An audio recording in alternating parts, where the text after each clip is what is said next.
Hello, everyone, and welcome to the American Scouser podcast. Another Monday, we are here, grumpier than normal, and then the usual, a lot to complain and bitch about. I would start with the weather, but there's so much other stuff over here. The weather is actually relatively nice in Chicago. That's your weekly update. I am your host, as always, Timuchin here in Chicago, and with us is Gally, as always. What is happening? You look very formal today, like you're from the future or something.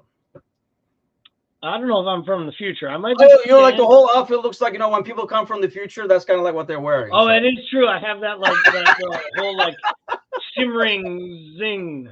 I feel like I might be like the aliens who like the people from the aliens in like Independence Day that came down. Yes, that are always wearing like the shiny, shimmery. Like I could be like one of the people from like Planet Z. Yes. well, how was the weather in Planet Z, by the way? The weather is actually decent in Planet Z right now. Actually, I will say I got up this morning, took the dog for a walk on this first morning that I like to refer to as like the morning of a workday where it's actually light in the morning. Like cuz it's always so goddamn dark and then when you set the clocks back an hour, you realize like wow, it's so much lighter and you're like, "Nah, it's just an hour fucking earlier than it was supposed to be that I'm out here." Um but it was nice. I will say the weather was pretty good until about mid afternoon today, and it got like really cold and damp, and I feel like there's probably like some cold front coming through. So, it's November, so it's usually time for Nice. me to complain about the weather. Yeah, I'm kind of like pacing myself because it's for November 6th. This is really really nice over here. So pacing myself, I'll complain later because there'll be I'm sure in Chicago there'll be a lot to complain about over here. But let's start complaining about the weekend because I'm sure there'll be a lot to cover, a lot of stuff in the Premier League too. So we'll try to see if we have any time to touch up on that stuff. But so we were all in the pre-match when the roster came out. We kind of talked about it, and I even at the time I was like, hey, like I don't mind the Gomez thing. Maybe almost like another center back. Maybe it suits him and stuff like that. And I think we were all on the same page, right? We were okay with this lineup. So I don't think like we can go back now and say, what the heck is this based on the results? Yeah, I'm not complaining. I don't believe the lineup put forth had anything to do with the draw against Luton. I will say that unequivocally. I don't think Klopp had his best day. I don't think he had his best day tactically. I don't think he had his best day with his substitutions. I think there might have been ways to put a little bit more of an imprint on the match, but I personally don't think not starting Gakpo or not starting Simicast or not playing Diaz or whatever people want to hang on had anything to do with that result. This was down to players not performing to the level of their play, in my opinion. Really? See, I see a lot of that where the blame is going towards the players and specific performances like Nunez's miss and McAllister and Gomez obviously playing out of position and I've been saying it all day. He uses the left kind of like how I use the left just to lean on and walk with and stuff like that. And so he had to keep taking everything to the right side to be able to pass. I honestly put this entire result well, let's not say entire. That's too much. I put 90% of the club personally because having seen this lineup, and we knew Gomez was going to be on left hand side, and I think 3 minutes into the game, we kind of could see that Gomez is not going to push up over there. Even if he wants to, he's not able to because obviously he can't go with the left. He has to keep cutting back in. So the ball kept coming back to Van Dijk, coming back to Van Dijk. But not having Trent that I've been harping on, so this is a Well, great thing to this is harp on. different. This What? is different, though. This is different, though. You're putting it on Klopp based on not as much on his tactical setup, not as much the players that he started. Because would it have mattered if he had started Simicast in this Yes, match? yes, yes. He Oh, still definitely, like, definitely. okay, cool. All right, I'm with you there because I do But think it I was think, more on the manager. see, when I don't see Costas there, and you would feel like if Costas was out there, we would probably have more attacking on the left hand side as well. We would have a bit more width. But when you Of put course. Gomez there, and at least, even if you didn't think so before the game, I think 5-10 minutes into the game that we saw that, okay, we're not going to be able to go down to the line on the left hand side. We're not going to get a lot of width from that side. So the width has to come from the right hand side. But to add to that criminal offense is still parking Trent in the middle, where there was, and I was talking about this morning as well, like a couple of times where Soboslai kind of like gets the ball, looks to his right to kind of like get the width, and there's nobody there. And then he looks to his left, hey, there's Trent on my left hand side, kind of a thing. So I feel like that's what was criminal. And more than that, I mean, we saw it 5-10 minutes into the game. For him to not see it till what, the 80th minute, I feel like it's criminal. I don't understand how he still feels that it is our best tactical foot forward. I don't. I can't see anymore. I understand why we did it last year when we needed to get a spark. We needed to change things up. The league was doing it around us. Um, I think sometimes this is a copycat league, and you watch City do things and it works, and then you're like, well, maybe we could try that with our Yeah. players, and we do it, and all of a sudden, right, like all of a sudden, Arsenal, who had started Gabriel like 50 consecutive Premier League matches, decides they're not going to start Gabriel, their best defender, for the first 3 matches of the year because they wanted to play Zinchenko in a tucked in inverted left fullback position, and therefore it would negatively impact. So their decision was, I got an idea. Let's take our best defender out and let's pair our second best defender, Saliba, who might be the best young defender in the world, with Ben White at center back. And then when they start conceding goals, they blame the goalkeeper and replace him with a guy that they brought in. So it's a classic. I just think these guys overthink it, and I think this is where Klopp is right now, because I I mean, think he's done two things. I think one, he's making mistakes with his own tactical setup, and I think he's marginalized the most important player in our attack. Because to me, Trent just looks lost. He looks better defending now than he does that's attacking. saying a lot, huh? And but you know what I mean? If we Yeah. take this back 3 years ago when we had the best right back in the world who could do everything, and now we have a guy that I think there's an argument to be said. It isn't about what position on the pitch you have to put him in. It's whether or not you can get another player to play better in his. That's scary. And that's the part that I find confusing. Yeah, Brian says it was on the players, kudos to Luton, they forced us to play their match. See, I don't think so. I think we keep playing this game that is not fair to the players, that when it doesn't work, it's the players' fault. When it works, it's Klopp's doing. Klopp wins, players lose, is how we're looking at this. And isn't everything that the players do on Klopp as well? If you're going to give credit to Klopp on how players perform, how they go to the last minutes, mentality monsters, and all that kind of stuff, right? Then when they don't have the mentality to play against Luton, and everybody kind of looks like they're going through the motions and waiting for when these goals are going to come because it was in the script or something like that, that should go on the manager. And I put that on the manager. I know nobody else is. We're just like finding people to blame. It's Gomez, it's Nunez, it's Mo.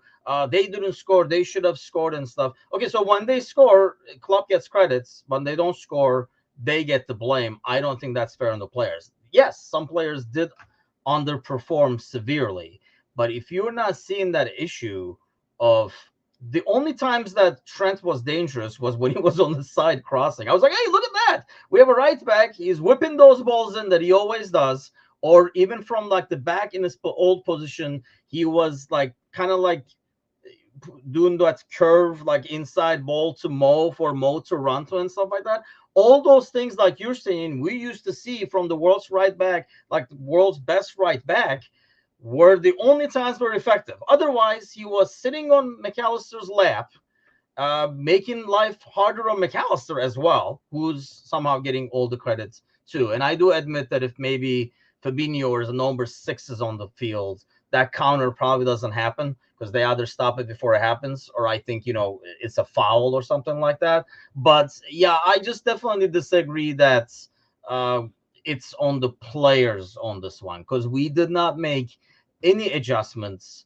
And even at halftime, When we started the second half, the only adjustment I saw was Soboslai was 2 more steps to the right compared to the first half. Yeah, I have to be honest. I thought this was Soboslai's worst performance in a Liverpool jersey. But to be fair, I don't think he was all that great in the League Cup last week against Bournemouth, and I'm not sure he was that great last weekend either. He looks like a guy who might be running out of gas a little bit. And also, like everything else, I think when you gaslight these players and you just build them up from day one, and you tell them how great they are and how wonderful everything is and how they're the best midfielder since Gerrard to play here, and this is Xabi Alonso 2.0.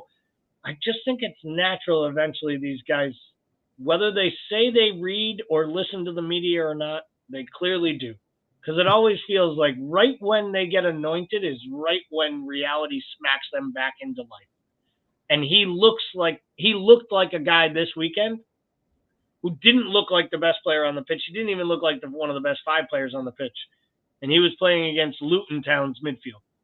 And you should be able to boss and dominate that midfield. And I felt like he was out of position.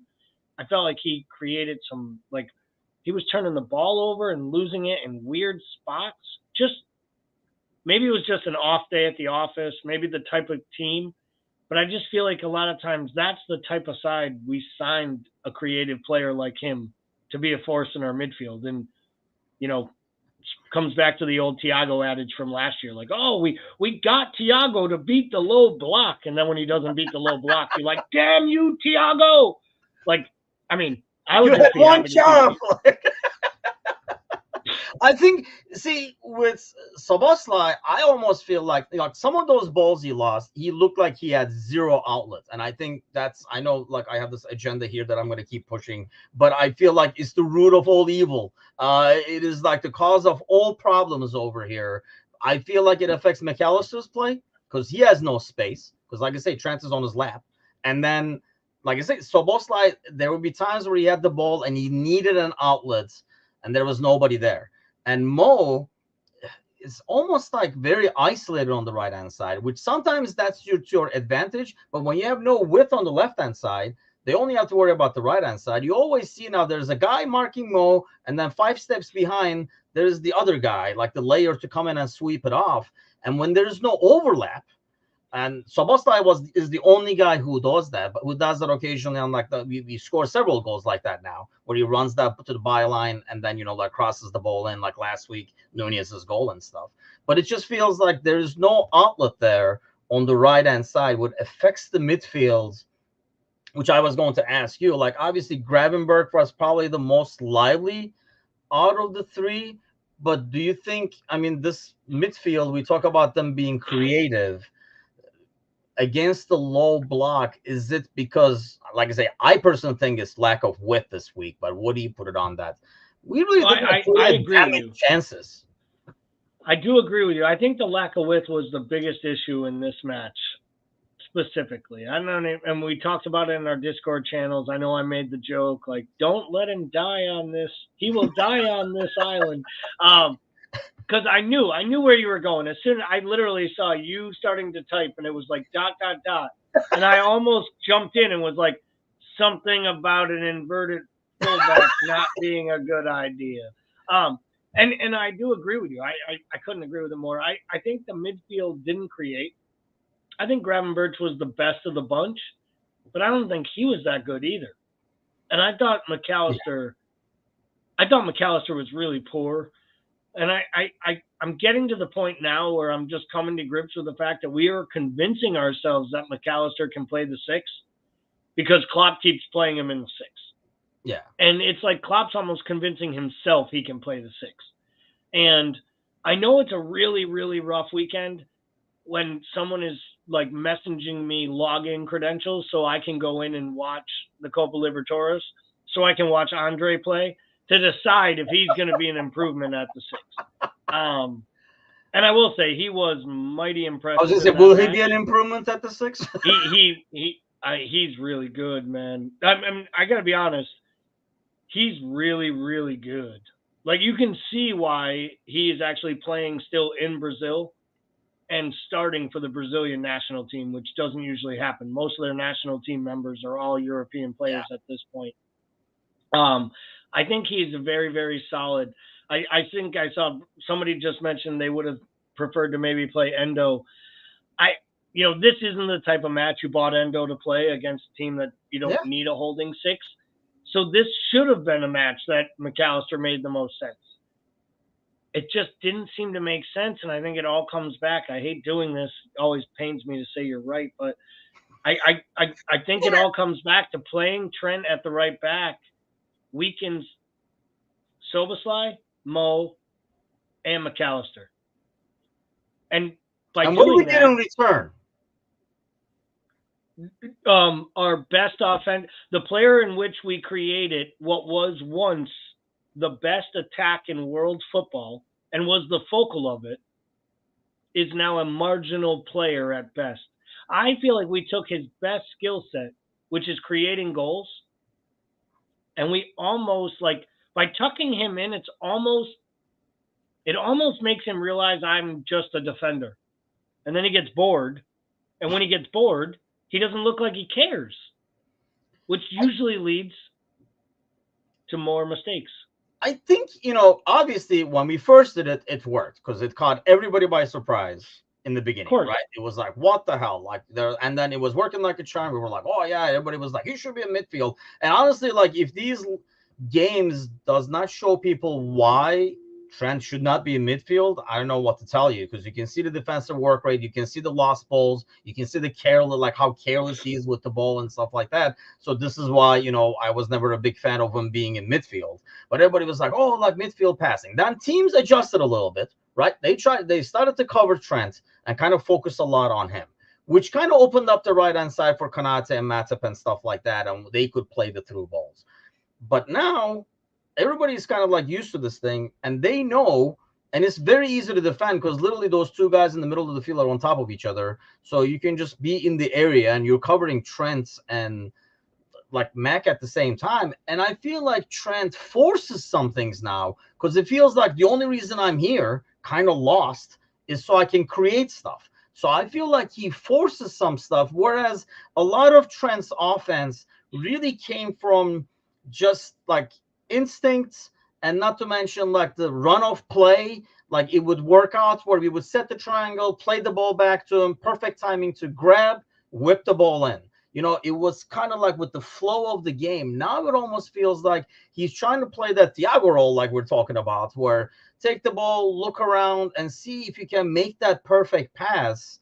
And I think we're losing the ball more than we're doing something with it. You can still see some of his great passes, which, mind you, all came from the right-hand side. The one he had to Nunez, couple on the MO. So that player is still there. I feel like we're just kind of like taking that away from him by sucking it to the middle.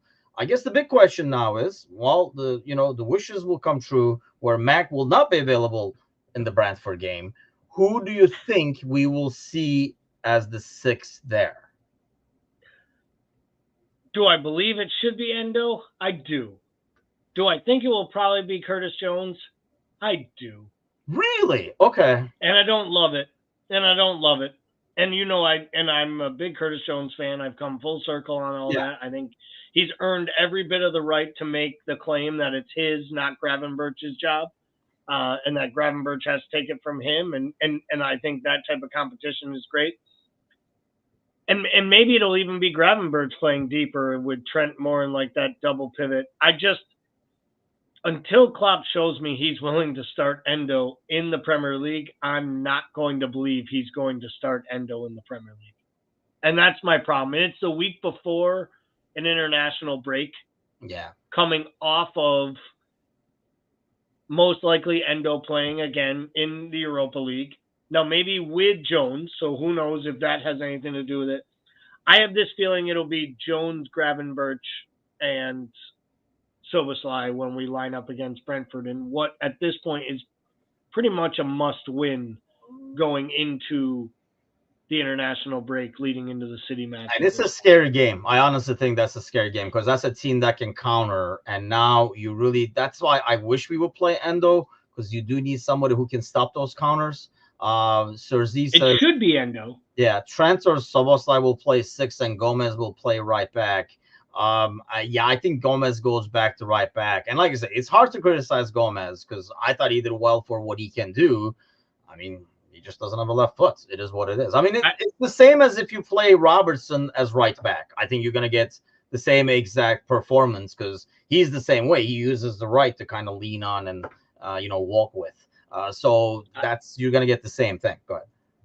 I love Sir Z, but if Trent is playing in the 6 against Brentford, like literally, that's just an absolute nightmare waiting to happen, in my opinion. I wouldn't be starting Trent in midfield playing in a completely outside role. Trent's got to play at the right back. He's probably going to be in the inverted position, which I think is what also doesn't bode well for Endo, because I think it didn't bode well for Fab last year when he tried to play alongside Trent in that position. He got confused almost to be like, wait, this is my job. What are you doing? Like, I can actually pass the ball. Like, I may not be you. Like, can you just whiff? Have you not heard what the Turkish guy says on the podcast? Whiff. No, it's going to be interesting. Obviously, the McAllister one is now forced. I just don't. I can't understand why, with so much depth that we have, the most depth, in my opinion, we've had as long as Klopp has been here, that we are still trying to like move players into player positions that aren't their best to get more guys on the pitch that Klopp thinks are his best 11. Like, I just really wish he would just say, you know what? If Gravenberch is going to play, he's got to beat Curtis Jones. And if Soboslai is going to play, then he beats this guy. If McAllister is going to play, then he's going to beat Gravenberch, Curtis Jones, or Soboslai. Like, we bought a 6. We're going to play him at the 6. I just feel like this is almost about, like, who are my best players? Who are the guys I made promises to? It just feels like he's trying to make everybody happy. And is that what it is? You think, like, just trying to share the minutes? I feel like he's looking at, like, he filters the squad by freshness. He uses that to, like, light them up with, and then he just starts, like, plugging them in there, whether they fit or not. They're like, he's close enough. He's midfield. Yeah, it just feels very much. Listen, we've always criticized. We compare Klopp and Pep, right? We compare all these great managers, but we compare Klopp and Pep as if they are 1 and 1A in the world, especially in the Premier League, right? And if there's one thing I will say, I have never heard Klopp ever semi-apologize to why Phil Foden isn't playing today. And City supporters want Foden playing all the time because they think he has all this talent. And I remember when Mahrez would get starts over him, and Pep would be like, yeah, that's what's best for our team. Pep right now is sitting $100 million center back, and the guy who was the Premier League Player of the Year 2 years ago, Diaz and Guardiola, were on the bench, so Akanji and Nathan Flippin Ake could start. But he would tell you that they're in better form and gives that team a better chance to win.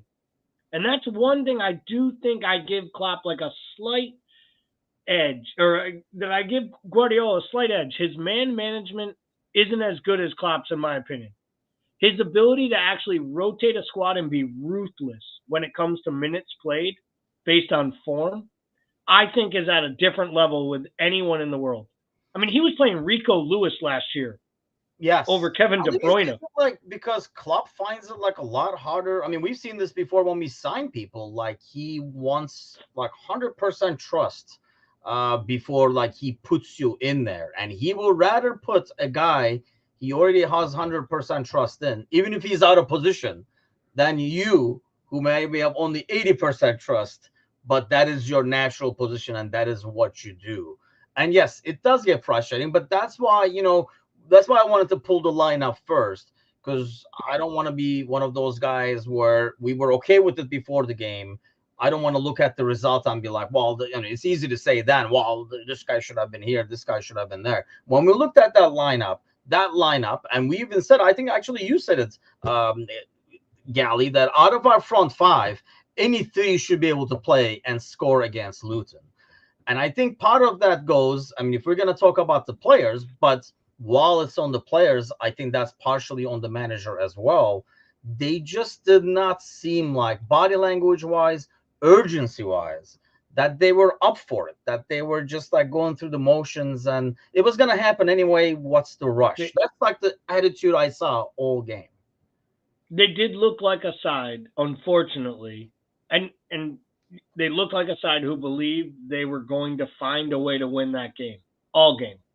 In some ways, even going down 1-0 in the 80th minute, they almost looked like they didn't have a lot of urgency even coming out of that. Like, Yeah. we're going to get two more. We'll find a way. And the truth is, you know, you're right. We probably wait a little longer than we need to bed players in and giving guys credit for time. But to my point, like, Jeremy Doku has been there since August or September 15th or whatever it was he signed with City. Yeah. He had a lot of run early. And then he quickly basically showed Pep, like, I'm your best left wing. I am better than Jack Grealish. And he goes out there and gets 4 assists and a goal Yeah. in a huge match and showed his class, and he is an outstanding player. And now you look back at it, all those times he was rumored to come to us, and you're like, man, maybe that bid to Rennes might have made it all worth going for. But I'm fine with what they did. I just think sometimes Klopp just gets caught up. But when it comes back to our guys on this day, they did look like they were a little disinterested. And obviously, when you get chances to bury goals, you got to score goals. And we had some chances to score some goals. I'm sure we're going to get to some of the misses.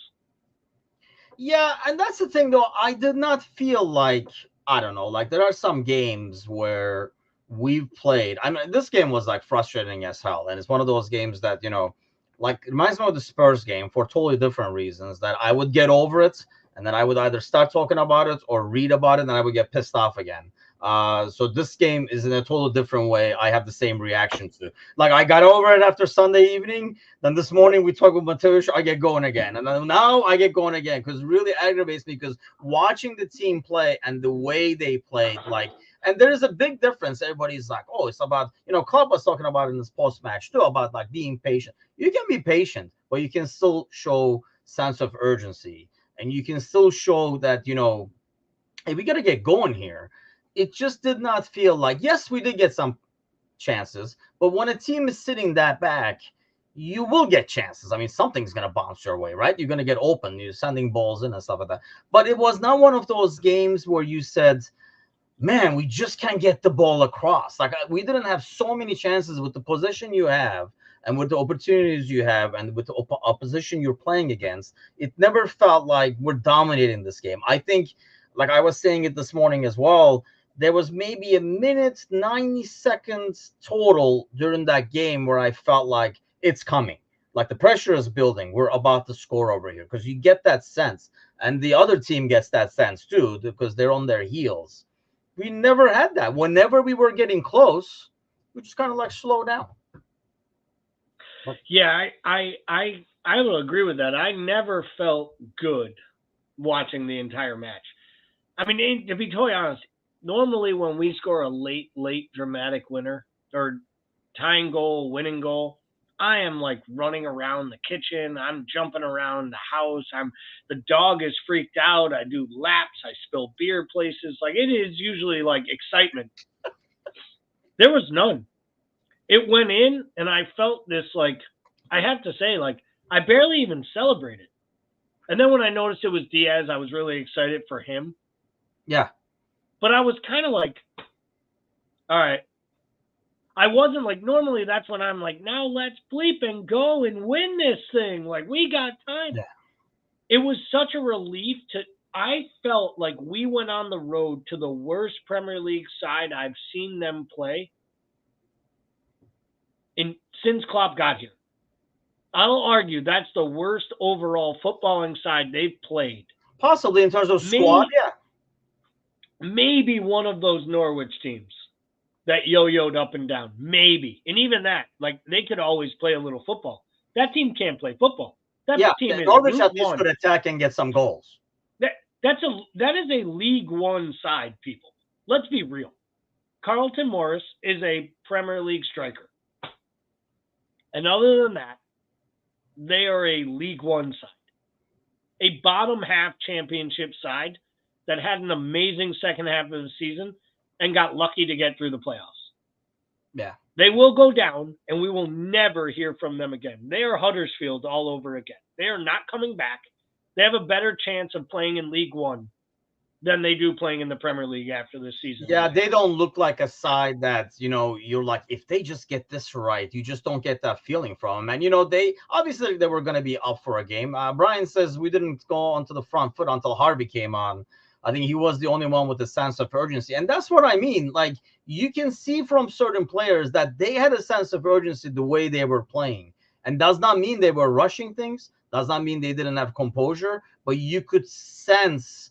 And here's another thing. I think when Harvey came, he was playing a lot more wide, which got Mo finally back in the game, and we were able to do things. I think when that goal came, and it was just a matter of, I actually felt like it was a beautiful moment wasted. That should have been the third or fourth goal in a game where Diaz comes in, scores his goal. We kind of like all celebrate with him, for him, and all that kind of stuff, as opposed to, oh, great, we secured a point at Luton away kind of thing. And yeah, good for Diaz kind of an ordeal is what it ended up being. So in the first half, when Nunez hits the crossbar, are you calling that a massive miss? Is that just a striker missing in that spot? I thought it was. I didn't think it was like a sitter. I think this is where like the revisionist history starts to seep in. We've seen him miss a lot of sitters. So that ball comes in. The first goal comes in. The first opportunity. That ball is chipped in from Trent from way the hell out. Nunez runs onto it. Oh, yeah, plays it off his chest.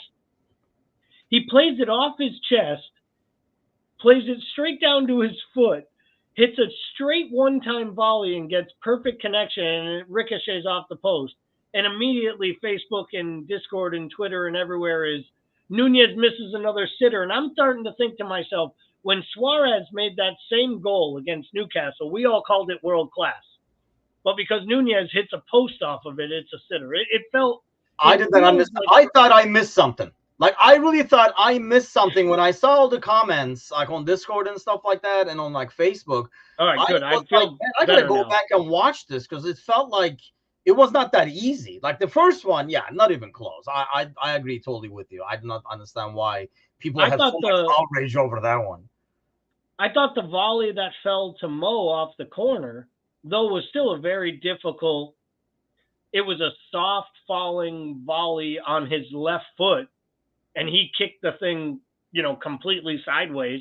I thought in some ways that was, I expected there to be more of a chance for that one to go on frame in the first half than it was the Diaz. The second half one by Nunez, yeah, it's clearly a fluff. It's a huge miss. You can't miss it. And I will say that as a guy who has apologized for Nunez in the past and also been critical of him, I will say this. I don't believe Mo was trying to pass him the ball. I think Mo missed it worse. Where I'm almost more frustrated with Nunez is it almost looked like Nunez knew there was no chance Mo was going to pass him the ball. So he didn't even get his body right in case the ball came to him. And that's where, as a striker, I think you have to be ready for that, even if you don't think the guy's coming to you with it. So in some ways, like... So you think he just, like, that caught him off guard? I don't know if it caught him off guard or if he wasn't just... It almost appeared like it shocked him that it happened, because I think he just thought Mo was going to shoot there. And I just think as a striker, your instincts have to be, even if you think the guy's going to shoot, your instincts have to be that the ball might fall off the side of his foot, and you still have to be ready to tap it into the net. And the idea that he couldn't tap that in from that close range, it was, those are the types of misses that make it harder and harder to figure out the conundrum that is Darwin Nunez. Yeah, especially after the goal he scored midweek, right? You're like, what the how the hell? But I agree. Mo definitely was not passing. But I think in terms of the corner that Mo picks, even though it goes nowhere near it, is the smarter decision, because you either get the corner or you're setting somebody up in the back post. Yep. It's almost like when the ball is coming, you're always taught to kind of like raise it towards the back corner. So either it goes over everybody on the goalie in, or somebody on the back post has a chance to it. You don't hit the front corner where the crowd is. And I think that's what Mo was trying to do. It either goes to that corner on the ground, or like I say, somebody slides in and like taps it in. But yeah, it was a horrible header. I don't think he was passing it at all, but I think that's what he was thinking. It either goes in or it creates something where somebody can just slide in the last second and tap it in. But that miss, yeah, that miss is horrific. But my thing is, that's why, like I read after the game yesterday and like today, everybody's like, oh, if Nunez makes that and stuff, maybe we don't talk any about this stuff. I mean, most people would not talk about any of this stuff. But what Hassan is saying over here, which I've been bombing like for the last like freaking like 48 hours, he says you can't. He corrected it, by the way. But I mean, you could not. There was no room even for a snake to slither through that middle of the field. And if us peons could see that for 60, 70 minutes, how our manager did not see and change things is why I put this on the manager and not on the players. Because I guarantee you, if you stop the game in the 20th minute and go to Soboslai and said, like, dude, why isn't this working? What do we got to do? I'm guaranteeing you, Soboslai says, hey, we need somebody wide. You go ask Mac that if you called a timeout and got everybody on the sideline and say, hey, what are we going to do? Why isn't this working? I guarantee you, everybody on that down pitch says, we need somebody freaking out wide. We need to stretch these guys. The middle is too crowded. And when you're playing in a system where you have to go by the system, I think we've all had jobs where we're doing shit that we know is wrong and it's not going to work, but the powers that be want you to do it. The motivation is not going to be there 100% because you know this shit is not going to work. And that's what I sense almost from them. Yeah, I don't think you're wrong about that. And I think I have a question for you on the actual goal though. Like this is more on their goal. Okay. So they clearly start to break there, right? Do you think this is just a spot where like Konate knows he's skated on it a little bit? Like it felt like twice Konate had chances to just take the player down on that counterattack. And he didn't. It was almost like, I don't know, was he and you're a former center back. This is why I'm asking you. And I don't know if you were ever one who could ever rely on this, but I'll go there anyway.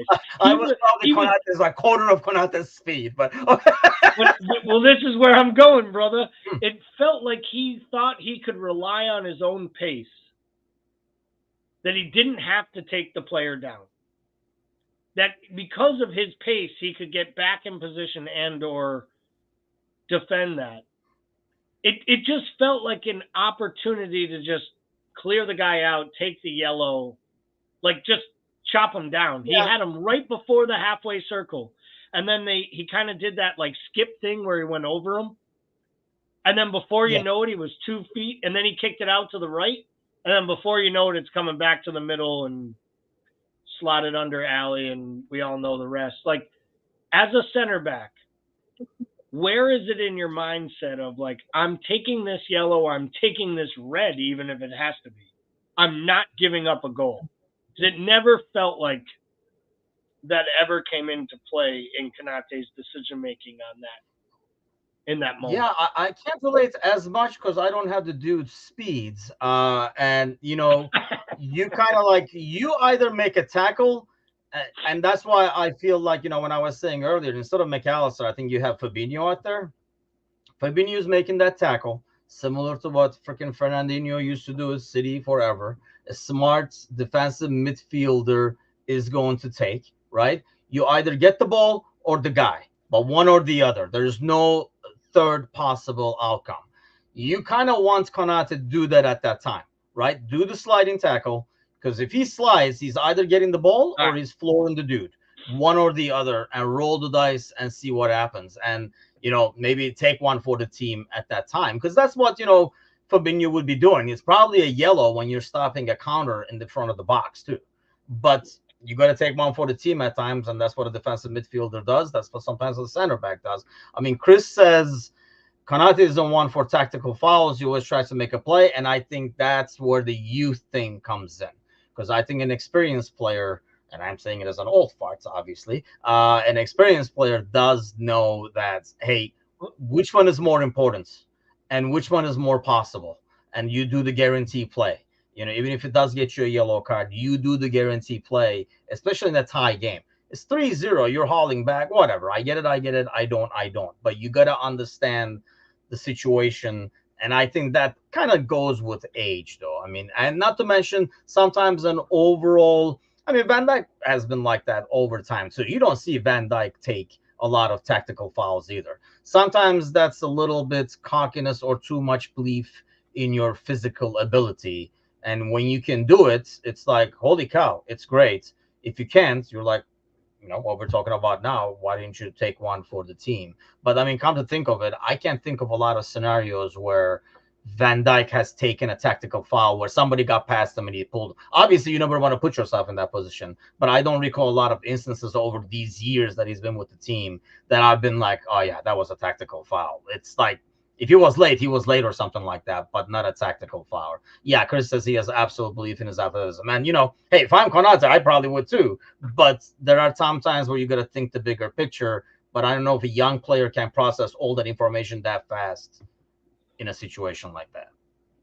Well, that's what I wanted to ask. I mean, that's a twofold question, right? One, I've spent as many minutes defending in my entire life playing footy as I have actually thinking about like United getting big victories and why it would be a good thing for it to happen. Like I was a guy who went out, scored goals, and the most defending I did was like defending myself for the card I got, or the berating I did to an official, or for the apologies I had to give to the coaching staff so I could get myself back out on the pitch.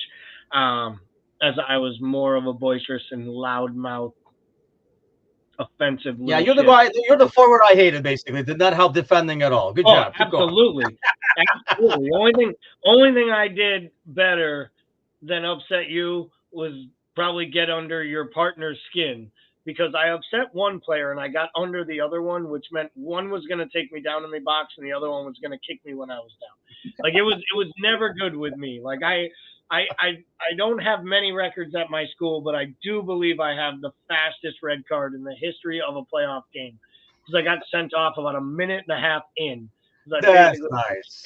yeah, I just stomped on a completely defenseless player. It was terrible. It was one of my worst moments ever on a soccer pitch. I will say, I very rarely ever walked off a pitch with my head down. I walked off that day with my head down, and my own father and mother were like yelling at me, along with the opposing fans. The Yeah, walk of shame over that. it wasn't good. I literally had my head down like this, and like back then too, you couldn't even. There wasn't even like a room to go to. You had to just go to the bus. Like they wouldn't even let you sit and watch the rest of the game. I had to go sit on a yellow school bus and watch a game over a hill. You just sit there the whole time. And the worst part was that we had like a 45-minute ride home on a school bus. And it is bad enough riding home on a loss. It is even worse if you get sent off 5 minutes into the game. Yeah, it was not good. But good stories for another day. But I think my biggest issue that I came out of this match with is that I'm still not 100% sure I know how we change it when we get into matches like this. And I think that's where I struggle is like I used to think that Klopp would change up formations, would change up tactics. And like if we won't deviate away from Trent the inverted right fullback, if we won't deviate away from these tactics that I don't know that are helping us when we're in real troubling situations. What are we going to do when we're playing City and we're down by a goal? Like, are we just going to do the exact same thing? And like, I know everyone says, well, we play great against the big clubs and bad against the small clubs. So we just have to figure this small club thing out. Is it really that? Or is it that when things don't all go our way, we don't get the 3-point results we want? Like, that's the one thing. It has been a while since we like grinded out ugly wins. And I think those, like, in my opinion, an ugly win would have been finding a way to beat Chelsea. It would Yeah, have been not. It would have been not conceding that weak ass goal against Brentford and getting a draw. It would have been getting a win at Luton. Like, that was an ugly match. We needed to find a way to grind out a win. I And think like, if we're gonna win this league, we have to figure out soon how to start grinding out results on days where we're not playing our best. the part I didn't understand is in the post match, Klopp talked about not having any counter pressing. And he said, I'm kind of paraphrasing it, but this is mighty close to the quote, saying, like, it's not that the boys didn't want to, but we just were not doing it. And he said something like, it's not rocket science. That's something I have to figure out. So we'll look at the tape and figure it out. And I was like, so we have to take a whole week to cram to come up with a solution? I mean, that's something that we had to do right there, right then, preferably at halftime. Because he's talking about, telling the team that, we're fine. Just stay patient, which I understand patience. I'm not against patience, but you can have sense of urgency and patience at the same time. They are not freaking mutual. So people can stop talking about that shit. You can play patient, controlled football, but still have a sense of urgency doing it. You don't take 30 seconds taking a throw in the first half if you want to really speed up the game and get going. Just saying, because we did that. And then people were We bitching did that it Luton was all killing time. match long. Yeah. We were So wasting that's the time sense of from the urgency. We beginning of the wasted match. more time than Luton did. It looked like we were there for a draw. But anyway, so I just don't Yep. understand that, why we didn't make the adjustments. Basically, he was saying that, we were fine once we add a hint of, like sprinkle some counter pressing to that thing, it's going to be delicious in the second half, kind of an ordeal, is basically what he presented to the team at halftime. Nothing about the fact that you can get a snake slithering, like Hassan says, in the middle of the field. Nothing about like being wide. Nothing about playing faster. Nothing. It was just like, we're fine. And if your manager says we're fine, it's going to come. And I, like I say, once again, I understand the whole goddamn patience thing, but then you cannot say, how come we didn't have sense of urgency? And you can't say, oh, this is a one-off. Every team has a bad week. This team has a bad week playing against teams that just got promoted every freaking time we go away to them. So we got 1 point out of 9 last year. So it's 2 out of 12 now. And these are points you cannot lose and then complain about, like missing the title by 1.2 point, where you're just like passing them out over here to teams that should not be getting points from you. Every team is going to lose points. Every team is going to lose games. Nobody's perfect. Yes, you're going to have a bad game. And if this was one of those games where we made adjustments and still played well, I can understand that. It's just, one of those games like, God damn, man, it just did not go in. I can understand that, but it just never had that feel to it. And I think that's probably the most frustrating part for me, because like you're saying, when we play Sheffield, I just almost feel like I'm expecting the same freaking damn game. Yeah, I don't know how we'll be any better against Sheffield or Burnley, or I mean, in some weathers, even the way we approach Bournemouth. Like, I still feel like we set up to play the lower level teams in this league. And let's take Everton out of this because that's a derby and that's got the Yeah, emotion and yeah, all that that's stuff. fair. I feel like we set up to help them, not to help us. I never feel like we're tactically in a position to attack teams that are weaker than us. And you'd think, like, I know we used to be a counterattacking side. I don't really feel like we are a counterattacking side anymore, even though I think when teams set up and allow us to play in that way, we are just deadly because we still have so much pace and we turn them over in tough spots and then we just 2-3 passes. I just feel like this side lacks. I think this side lacks a little bit of its own true identity.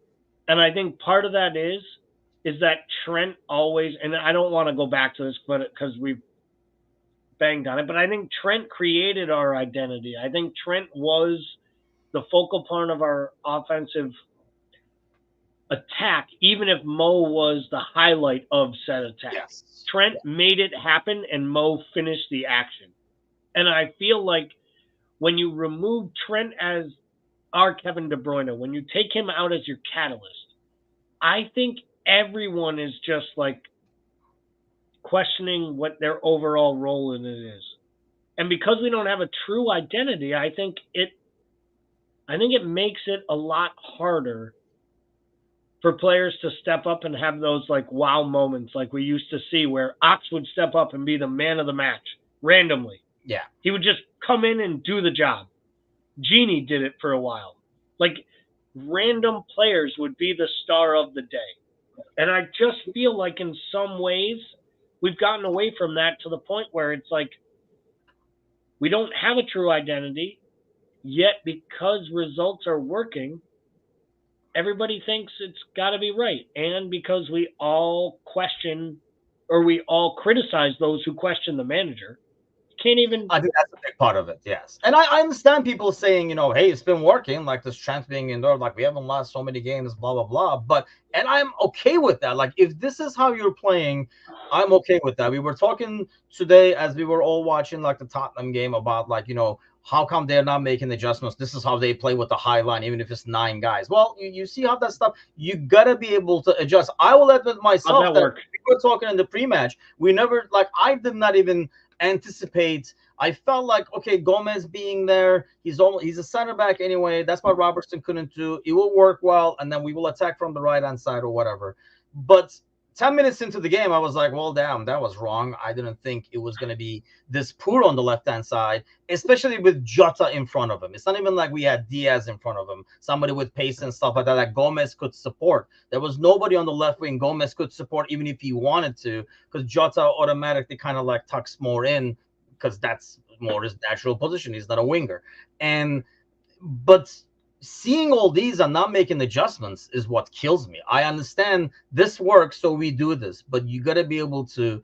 You're tweaking it. I'm not saying suddenly we're going like a total different, putting Van Dijk, striker, Nunez right back. I mean, you're just making little tweaks compared to what the team against you is doing. Otherwise, club could have just called in sick.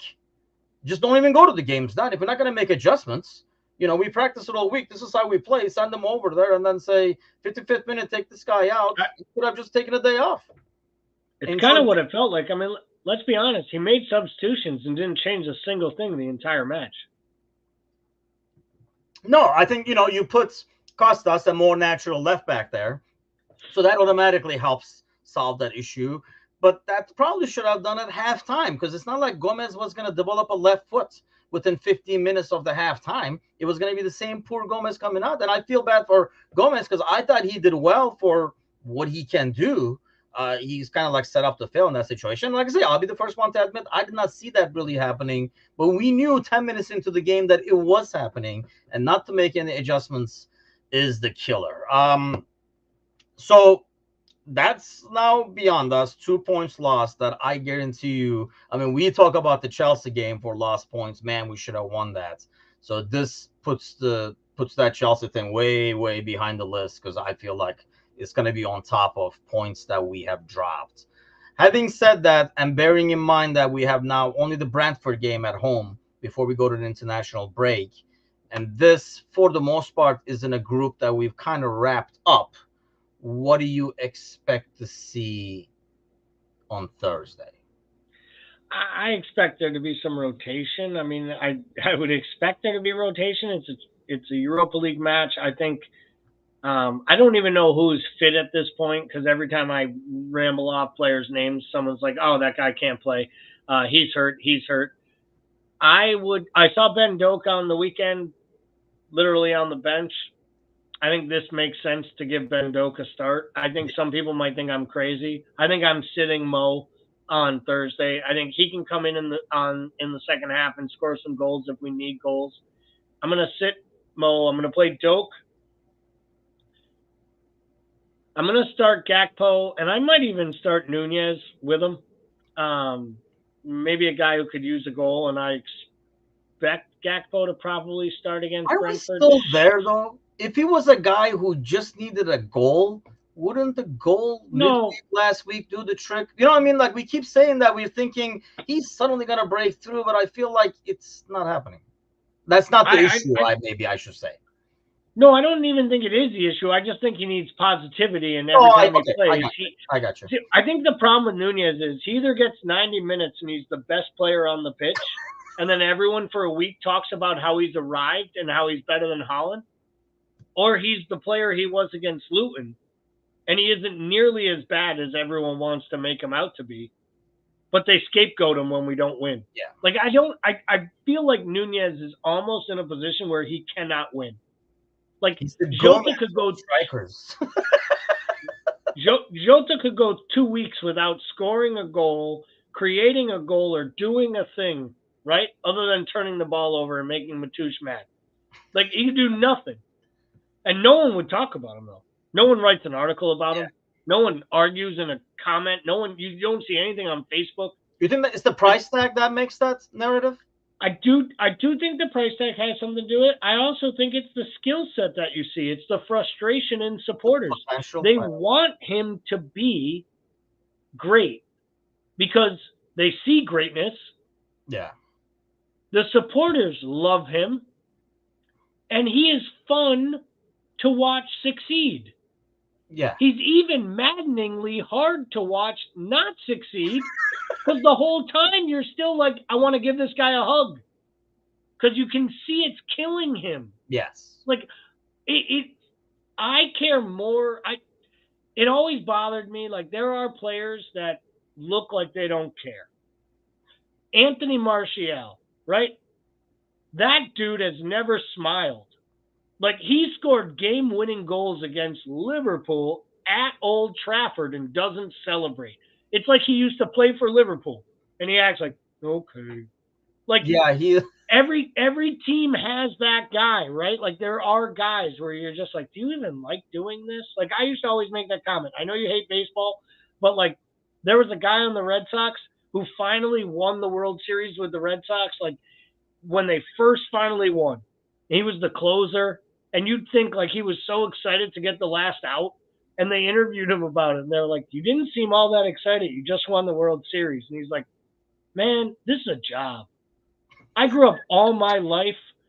He's like, I grew up all my life dreaming of winning the Stanley Cup Finals. I'm Canadian. I didn't but he was honest though, right? And I think that sometimes is the problem. Like you want your players to love the game as much as you do. Yeah. And I feel like Nunez is a player who looks like he loves the game as much as I would if I had a chance to be him. I just think that what it comes to, if I was stuck playing baseball, I probably would not be a happy guy. Well, you probably want to play hockey too. But I mean the guy was very honest though. He's like, hey, I know a lot of people who don't love their jobs, but they're really good at it and make a lot of money. And that was his whole argument. And I think with Nunez, what happens with Nunez with me is I look at him and he's a guy I'd want on my team. He's a friend I'd want to support. He just looks like a guy who's engaged in entertaining. And I think we all want him to be great, which is why I think we run this Darwin roller coaster with him. Yeah. And I think you get those glimpses, right? Like he scores those goals, he does certain things. You're like, man, the potential, it's there inside of him. We just got to yank it out kind of thing. And just when you think it's coming out, it goes right back in. And then we're like, oh, we need another week or two. We need some more time. He probably needed 2 or 3 more years, at least a season or 2 more at Benfica is the truth. He needed more time at a club where he could keep playing and keep learning and have his ups and downs and not be in the spotlight. I think coming to England when he didn't help his career by any means. I think it will in the long run because I think he will be a success at Liverpool. But I genuinely think the pressure, the money, signing in the same summer that City signed Holland didn't help. Going for more money. And then I think on top of it, I have never worked anywhere where I can't speak the language. It's probably a little bit difficult. Just a little bit.